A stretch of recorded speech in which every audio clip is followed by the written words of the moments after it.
हमारे साथ देश के महान रंगकर्मी हबीब तनवीर हैं। हबीब साहब, आपने अक्सर ये कहा है मुझसे बातचीत में भी और लिखित में भी कि आपके लिए जो अरिस्टोटल का टाइम स्पेस और एक्शन की यूनिटी का जो सिद्धांत है वो उतना मायने नहीं रखता जितना रस के आधार पर यूनिटी का मायने है। तो क्या इससे मुराद है आपके कहने की, और इसके आधार पर आपके रंग कर्म में क्या फ़र्क आता है? जब आप चरणदास चोर को एक फिल्म की रील की तरह देखते हैं, तमाम सीन बदलने के बावजूद, तो मैं ये मान के चला हूँ कि सीन विजुअली बदल रहे हैं, कोरियोग्राफी बदल रही है और सीन तो वही है। उससे दर्शक साथ है, वो समझ रहा है कि ये मंदिर है, ये चौपाल है, ये रानी का कमरा है, वगैरह वगैरह। और तो ये भरत मुनि ने अपने नाट्य शास्त्र में जो बात दरियाफ्त की है कि रस के बेसिस के बल पे वो नाटक होता है, तो इसका असर मुझ पर बहुत गहरा पड़ा था शुरू से। रफ्ता रफ्ता ठोकरें खाने के बाद और तजुर्बों के बाद मैं इस जगह पे आया कि जिसमें इम्प्रोवाइजेशन के माध्यम से मैं नाटक तैयार करता हूँ। और इस तरीके से मिट्टी की गाड़ी में भी यही है कि वो लगातार चलता है।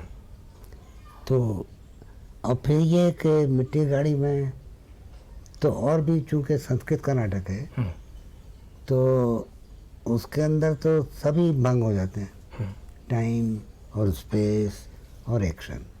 क्योंकि अदालत में बैठे बैठे वो कहता है जाके फलां बगीचे में देखो कि औरत की लाश पड़ी है क्या, तुरंत वो जवाब देता है एक चक्कर लगा के कि मैं गया हो आया और वहाँ एक लाश पड़ी है। तो रथ जा रहा है आपके सामने, सब हो रहा है। तो दिस इज दी, ये जो आसान तरीका है हमारा, ये अब आधुनिक थिएटर में आ गया हो तो अलग बात है, बहुत सारे तरीके आ गए हैं, लेकिन ये हमारी ख़ास चीज़ थी शुरू से कि आप इमेजिन कीजिए, दर्शकों के की कल्पना पे भरोसा कीजिए और निकल जाइए सादगी से सीधा थिएटर करते हुए, समझ में आता है लोगों को। इसमें अगर अपन याद करें हबीब साहब, तो जो पारंपरिक रंग कर्म है, जैसे दक्षिण का कुडियाट्टम लीजिए, तो उसमें भी यही होता है। उसमें कोई सेट नहीं होते, उसमें कोई ऐसा स्टेज प्रॉपर्टी नहीं होती। तो आपके रंग कर्म में जब आपका नाटक हम लोग देखते हैं तो हमारी अपनी दर्शक की कल्पना एक बड़ी भारी भूमिका अदा उसमें करती रहती है। इसका एक ताल्लुक जो मैं देखता हूँ वो ये है कि संस्कृत के नाटकों में भी ये है और भारत के लोक रंग कर्म में भी ये हैं, और इस मायने में ये दोनों रंग कर्म एक दूसरे से जुड़े हुए हैं। यानी इसमें लोक और शास्त्र कोई अलग अलग नहीं है। जो लोक में नज़र आता है वो शास्त्र में भी है, मसलन संस्कृत में भी है। और इसका एक मिसाल आपके रंग कर्म में इस तरह मिलती है कि या तो आपने संस्कृत के नाटक ज़्यादातर लिए हैं, मृच्छकटिकम हो, मुद्रा राक्षस हो, वेणी संहार हो, या यहाँ लोक से आपने लिए तो चरणदास चोर है, या आपने जो हिरमा की अमर कहानी जो आपका लिखा हुआ है, या जो बहादुर कलारिन है वो भी लोक कथा पे आधारित है। तो शायद आपके रंग कर्म में ये कंटिन्यूटी यानी करने के स्तर पर लोक और शास्त्र की बनी रही है। क्या आपको ऐसा लगता है?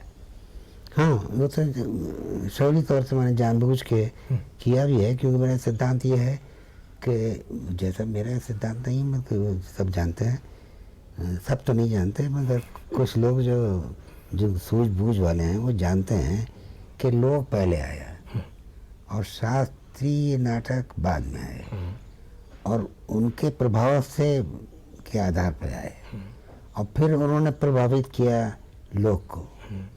इस तरीके से साइक्लिक ग्रोथ इनकी एक दूसरे पर प्रभाव डालते हुए हुई है। हमारे यहाँ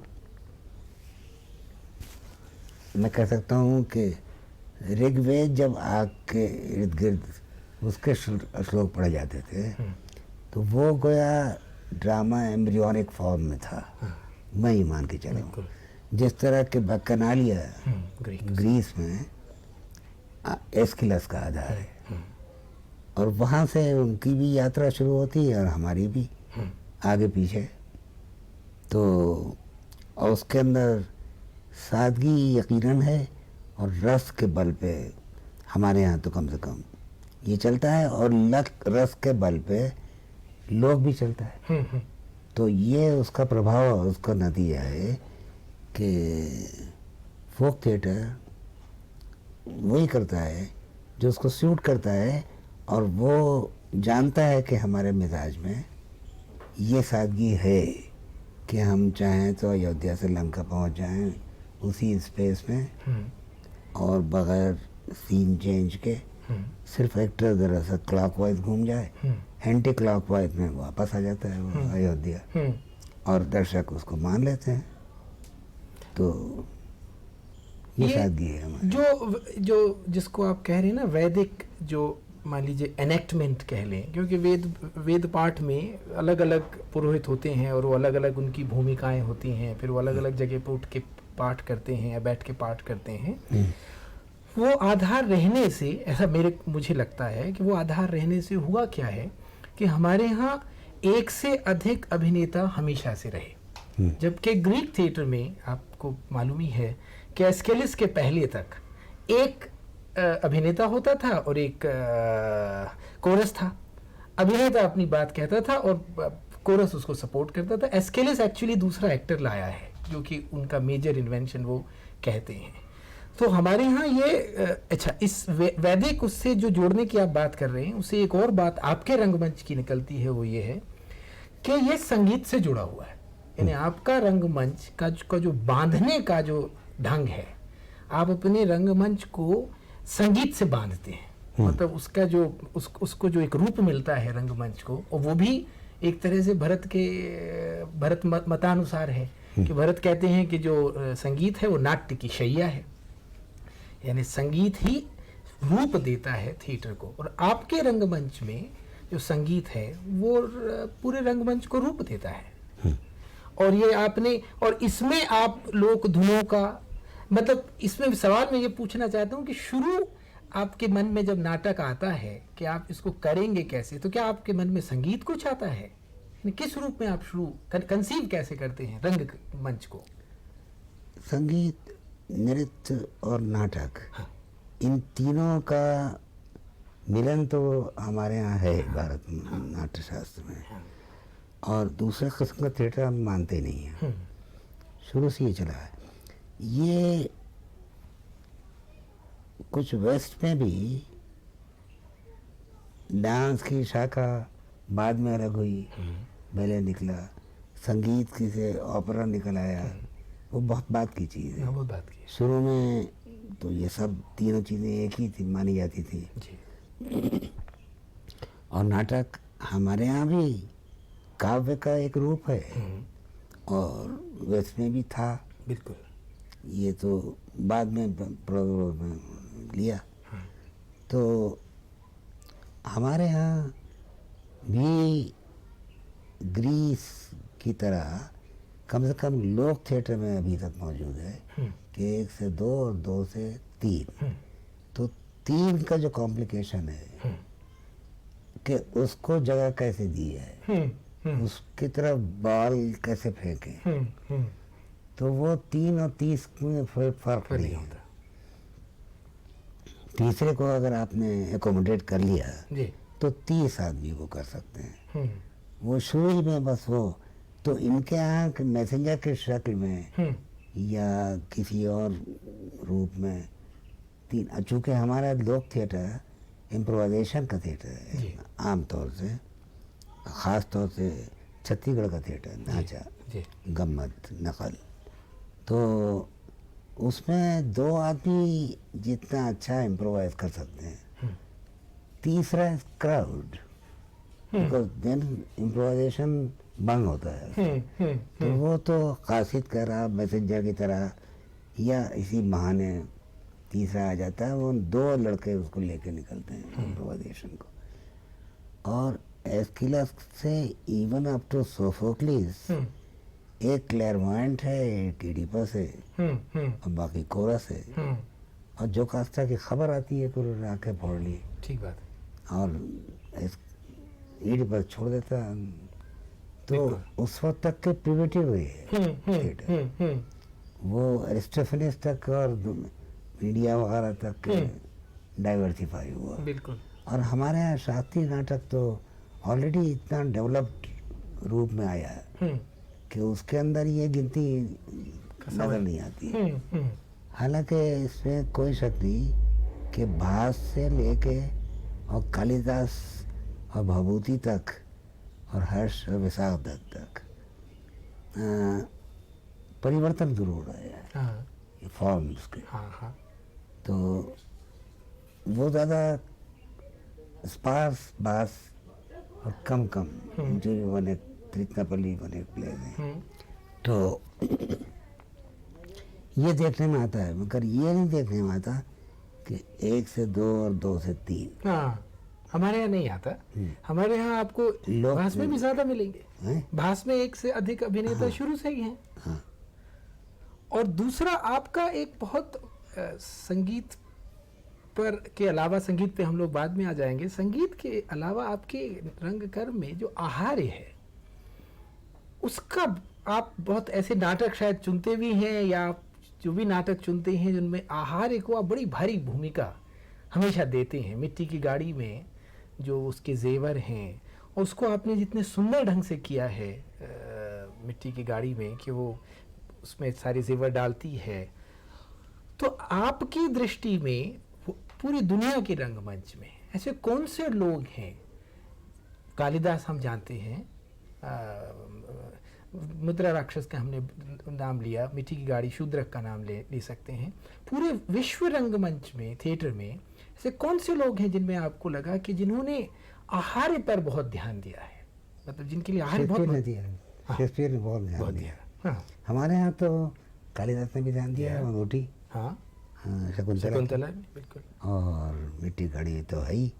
तो वो उसी आहार्य के ऊपर, गैरों के ऊपर सारी ट्रेजेडी उसकी बज़ाहिर खड़ी हुई।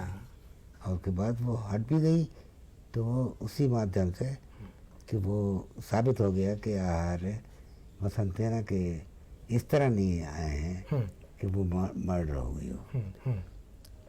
तो ओथेलो में रूमाल, और शेक्सपियर ने, मैं ख्याल है कि आहार्य के बगैर नाटक जिस तरह औरतों के बगैर नहीं बनता, तो अच्छा नाटक बनता नहीं है। तो आप अच्छे आदमियों में मसलन ब्रेस्ट के अंदर आपको आहार्य का एक महत्व है। उनका कुक का नाइफ है, गाड़ी खुद आहार्य है, मदर करेज में, क्योंकि उसी के बल पे नाटक आगे बढ़ रहा है, और तरह तरह की चीज़ें।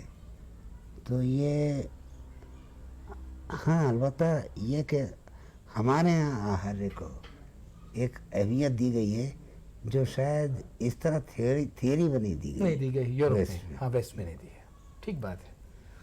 और ये संगीत का मैं पूछ रहा था कि आपके नाटक में जो गाने हैं या जो अलग से भी जो संगीत है जो नाटक के दौरान चलता रहता है, इनमें सिर्फ छत्तीसगढ़ की ही लोक धुनें नहीं सुनाई देती। इसमें आपने तमाम, ऐसे लगता पूरी दुनिया से कि लोक धुनें आप इकट्ठा करते हैं, फिर उसको उस नाटक के अनुकूल ढाल के फिर उसमें नाटक में शामिल करते हैं। तो क्या ये ऐसा कितनी जगहों की? मसलन लाला शोहरत राय में है जी, तो अल्जीरियन ट्यून है। अच्छा, अल्जीरियन लफ्ज़ भी हैं अरबी के। वो जो टर्किश नॉनसेंस सीन है, मोलियर की जिबरिश है। तो उसमें कुछ आवाज़ें हैं जिससे कुछ कुछ समझ में आता है, बाकी ये सब बकवास है। मगर उसके अंदर एक म्यूजिकल सेंस है। और उसके लिए हमने अल्जीरियन सॉन्ग चुन लिया था। यहाँ पे अपने यहाँ गुजराती ट्यून और हरियाणा की ट्यून है, यूपी का विदेशी है, बंगाल की ट्यून और छत्तीसगढ़ की तो खैर है ही, बुंदेलखंड की भी, ये सारे का एमलगमेशन है। अब उसमें किसी ने कहा पीलू में है ये, तो क्लासिकल और लोक में म्यूजिक में भी इतना करीबी रिश्ता है बिल्कुल कि वो निभ जाती है। ये पंडितों की बकवास है कि लोक अलग, संगीत अलग, और ये सब चीज़ें अलग। उसी आधार पे संगीत बढ़ा है, जिस आधार पे के ड्रामा बढ़ा है, बिल्कुल बिल्कुल लोक के आधार पे। और उसके बाद उन्होंने, इसीलिए जब कुमार गंधर्व जाता है जी जो शास्त्रीय से लोक की तरफ जाता है, जी तो उसको खूब मालूम है कि शास्त्रीयता में और लोक क्वालिटी में कितने करीब का रिश्ता है। बिल्कुल। तो उसमें जब आगे शास्त्रीय नाटक निकला तो बैक जर्नी भी हो सकती है। हाँ तो उन्होंने जब उनसे पूछते थे, आपको तो मालूम है कि कहाँ से, किस ग्रंथ से लिया ये, जनता से, आवाम से। हाँ बिल्कुल। तो मालवीय को तो उन्होंने उठा के शास्त्रीय पेड़ पे रख दिया। बिल्कुल बिल्कुल। और उसकी फोक क्वालिटी भी कायम रही। बिल्कुल बिल्कुल। ये अजीब गरीब चीज़ उन्होंने की। तो इसलिए हमको तो बड़ी मुताबिकत कुमार गंधर्व जैसे आदमी से, हाँ क्योंकि जो उन्होंने म्यूजिक में किया वही इस रास्ते पे हम भी चल रहे हैं नाटक में। वो मेरे ख्याल से आपने वही किया भी है रंगकर्म में। और दूसरा, आप ये जो सारी लोक धुनों को जब छत्तीसगढ़ी में लाते हैं तो ये लगता ही नहीं है कि ये छत्तीसगढ़ी की नहीं है, जिससे एक चीज़ ये निकलती है कि हर लोक धुन में हर एक लोक धुन कहीं ना कहीं मौजूद रहती है, और वो एक कंटिन्यूम है, वो पूरी दुनिया की लोक धुनों के लिए सही होगा। हाँ, और फिर ये कि मैंने तो कंपाउंड भी किया है ना, कि एक धुन से तबले की चाल बदली, धुन बदल गई, और उसमें छत्तीसगढ़ी को महज ऑर्केस्ट्रेशन के तौर से भी इस्तेमाल किया अक्सर, कि बीच में रंग जोर बलदेव जी का मेला है और बाजारे बाजाए दमऊ नहीं है। हाँ, बीच में, हाँ, लेकिन ऑर्केस्ट्रल पीस। तो और ये रथ जो चलते हैं, लिटिल डू पीपल नो कि उसका कोई ताल्लुक अल्फाज के और उसके मतलब से नहीं है। Share sound. रथ चल रहा है, गाना प्रेम गीत है, बहुत अच्छा। बच्चे की गाड़ी चल रही है, तो आपका ध्यान रिदम पे है और साउंड्स पे है, मानी की तरफ दिमाग में नहीं जाता, बिल्कुल नहीं जाता। तो ये साधारण मैं लेके चला हूँ। मानी तो वैसे भी वो को कला में तो बहुत बाद में आते हैं। उन्होंने कहा ना कि काव्य में उनका वेद जो है वो शब्द प्रधान है, जो काव्य है वो शब्द और अर्थ दोनों हैं, और इतिहास अर्थ प्रधान होते हैं। तो अर्थ तो बहुत पीछे की चीज है, और बगैर अच्छे साउंड्स के कविता नहीं हो सकती। तो बगैर अच्छे साउंड के अच्छी प्रोज भी नहीं हो सकती। नहीं हो सकती, बिल्कुल नहीं हो सकती। तो दूसरा ये कि छत्तीसगढ़ी भाषा में आपने तो पहले शुरू से तो आप छत्तीसगढ़ी में कर नहीं रहे, बहुत पहले तो आपने हिंदुस्तानी में किए नाटक। ये क्यों छत्तीसगढ़ी में करना आपको उस वक्त ऐसा ज़रूरी लगा कि भाई, क्या आप ये सोच रहे थे कि ये रंगमंच जो है ये लोक जुबान के अलावा इसका बड़ा होना मुश्किल है, यानी इसको हमें लोक जुबान को लाना ही होगा? वो ऐसी क्या आत्यंतिक, क्या इसेंशियल भूमिका छत्तीसगढ़ी आपके काम में निभा रही है, थिएटर में निभा रही है, जो मसलन हिंदुस्तानी नहीं कर सकती थी? वो असल में मैंने देखा कि अपनी पूरी शक्ति से ये अपने गांव में छत्तीसगढ़ी अपनी मातृभाषा बोल रहे हैं और कर रहे हैं। मैं जब लेके आया तो मुझे समझ में नहीं आता था कि इनकी आधे मर से गए थे। तो मैं डांटता रहा, बाल नोचता रहा। 3 साल इसमें बीत गए।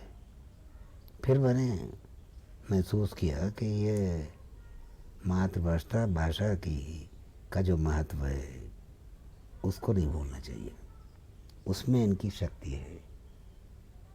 और वो आजमा के देखा तो मुझे कानों को अच्छा लगता था, वो फिर भी ऑडियंस लापता, बहुत कम आते थे।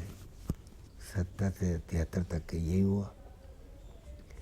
फिर 73 में हमको एक वो भाषा मिल गई, थिएटर की भाषा, स्टेज की, रंगकर्म की, कि जिसके बल पे body language and sounds and everything, और उनको मातृभाषा की ऑटोनॉमी भी दे दी। तो वो खुद मुख्तार हो गए और हमने अपने इम्प्रोवाइजेशन को इतना बढ़ा लिया कि वो बाद में क्लिंच करके बस ये ग्रुप अब इसको रिपीट करो। पहले आज़ादी दे दी और उसके बाद फिर आज़ादी को कर्व किया और रोका, और वहाँ पे हमने कॉलोनाइज कर लिया उसको इंडिविजुअलिस्टिक कि बस यहाँ हैं आप लोग, याद कर लीजिए इसको। और जहाँ तक कि अब उनको बेफिक्री हो गई, क्योंकि हिंदी उनकी मुझे खलती थी बहुत, कि सिर्फ मिस्टेक नहीं, उल्टी सीधी हिंदी बोलते थे, गलत बोलते थे, और सेल्फ कॉन्शियसली बोलते थे, सोच के कि हमें ये पता नहीं ये दूसरी भाषा है, खड़ी बोली है, हम तो इसमें निपुण नहीं हैं। ये सब जो उनके अंदर एहसास था वो बाधा बन जाता था, और उसके बाद वो बिल्कुल आज़ाद थे। तो मैंने पूरा ये देखा कि लिटिल एंड ग्रेट ट्रेडिशन ये पंडितों ने ढकोसला बनाया है। स्टैंडर्ड एंड सब स्टैंडर्ड लैंग्वेजेस, हमारे जितने भी बड़े बड़े कवि हैं, विद्यापति, तुलसीदास, सूरदास, कबीरदास, मीराबाई, ये सब वही लोग बोलियों के लिटिल ट्रेडिशन के। हाँ बिल्कुल। तो और उसकी मिठास का कोई जवाब ही नहीं। और सारी शब्दावली हमारी जो है it is grateful to this great masters, spring yes of course, of the little tradition, yes, कि उसने इतनी वोकैबुलरी दी है कि उसका न मानना और स्टैंडर्ड लैंग्वेज वालों को इधर उधर देखना, डिक्शनरी की तरफ देखना नए लफ्ज़ों को बनाने के लिए, जी जी, ये इनकी माजूरी और क्या कहूँ मैं, उपाहेज हैं दिमागी तौर पर, वरना सब ढेर पड़ा हुआ है वहाँ पे। वहाँ से लेके चाहे तो कुछ भी लफ्ज़ बनाते हैं, जैसे वो बनाते हैं, जनता तो बनाती रहती है। बिल्कुल बिल्कुल, उनको उपयोग जहाँ जहाँ बदला तो वो अपने लफ्ज़ निकाल लेते हैं। बिल्कुल, टपिया बटमिया, टॉप पर बॉटम को, ठंडी गाड़ी कुली कहता है बम्बई का। तो ये हम क्यों नहीं कर सकते? इसीलिए कि वे कट ऑफ, ये स्टैंडर्ड लैंग्वेज में फंसे हुए जो इंटेलेक्चुअल जो हैं वो फंस गए हैं उसमें। वो फंस गए हैं। अरे भाई साइंस नहीं था हमारे यहाँ, एग्रीन मुल्क था। चलिए ठीक है, मगर अगर पनडुब्बी कश्ती निकल सकता है सबमरीन के लिए बुखारी के ज़माने में, तो यही तरीका है ज़बान बनाने का। सबमरीन न सही, अब आप उसको लिटरल ट्रांसलेशन करके पनडुब्बी कश्ती अच्छा तर्जुमा था। हाँ बहुत अच्छा। तो एक चिड़िया के ऊपर लिए, वो भी डूबती है, फिर निकल आती है, अंदर तैरती भी है। तो ये है।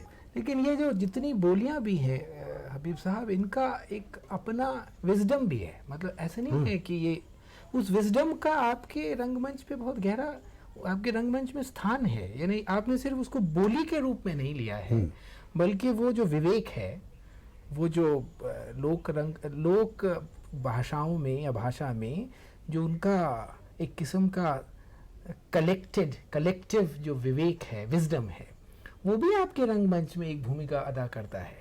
वो बोली के साथ आता है, क्योंकि बोली कोई माध्यम नहीं है। बोली के साथ ही आता है वो। हाँ। हाँ, तो इसमें कोई शक नहीं कि मराठी, गुजराती, बंगाली, हर एक की सब स्टैंडर्ड लैंग्वेजेस जो हैं, हाँ।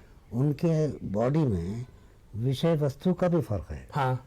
क्योंकि ये मटेरियलिस्टिक चीज़ें जो स्टैंडर्ड लैंग्वेज में आती हैं, अब कंप्यूटर साइंस में एमएसीटी में मैं उनका ब्रोशर पढ़ रहा था। अब वो अंग्रेजी ही नहीं जानते, ग्रामर नहीं जानते, यूज़ ऑफ आर्टिकल्स नहीं जानते, क्योंकि कंप्यूटर साइंस के लिए इसकी ज़रूरत नहीं है। और कंप्यूटर साइंस जो है वो अंग्रेजी की तबाही मची हुई है, बिल्कुल मची हुई है। तो भाषा खराब हो रही है उसकी वजह से, मगर उनको उनका काम चल रहा है। तो ये this against the folks who the Janata, they need to use a language and they have a certain consciousness and that gets reflected, Yes. and in that consciousness there is a great deal of the spiritual body, Yes. you see, and therefore it's an automatic way through the language to come to this huge body, inherent and not predominantly inherent, not in a propagandistic pracharak way, Yes. but there to make you feel, make you sensitive to it. ये चीज़ें मौजूद हैं उसके अंदर। और चाहे क्या आप, एक आखिरी सवाल भी पूछता हूँ कि क्या अगर इन छत्तीसगढ़ी अभिनेताओं से मसलन आप कोई बुंदेली भाषा में रंग कर्म करने की कोशिश करते, किसी दूसरी बोली में, खड़ी बोली में नहीं, स्टैंडर्ड लैंग्वेज में नहीं, तो आप क्या सोचते हैं क्या होता? बिल्कुल हाइपोथेटिकल, बिल्कुल गलत सवाल है, लेकिन एक है। नहीं, वो भी संभाल लेते हैं। अच्छा, संभाल जरूर लेते हैं। हाँ। इसलिए कि एक देहाती भाषा के अंदर काफ़ी एफिनिटी होती है दूसरी देहाती भाषा के एकदम ठीक है। प्रति। तो इसीलिए चूँकि बगला के अंदर इसका असर बहुत है लोक भाषा बोलियों का। बिल्कुल बिल्कुल। तो और हिंदी के एरिया में हम पहले बाद में पहचानेंगे, बंगाल में पहले पहचान। बिल्कुल बिल्कुल बिल्कुल बिल्कुल। क्योंकि वो हालांकि उनके भाषा अलग है, और हमारे यहाँ यूपी में अवधी है, भोजपुरी है, पूर्वी है, मगर फिर भी वहाँ इसलिए पहले पहचान लिया कि उनकी भाषा ऑलरेडी मौजूद है जिसमें ये साउंड्स हैं, ऐसी चीज़ें हैं। हमसे बातचीत करने का हबीब साहब आपको बहुत बहुत शुक्रिया। बहुत अच्छा लगा आपसे बात करके, बहुत नई बातें कुछ समझ में आई। धन्यवाद। बहुत बहुत शुक्रिया आपका।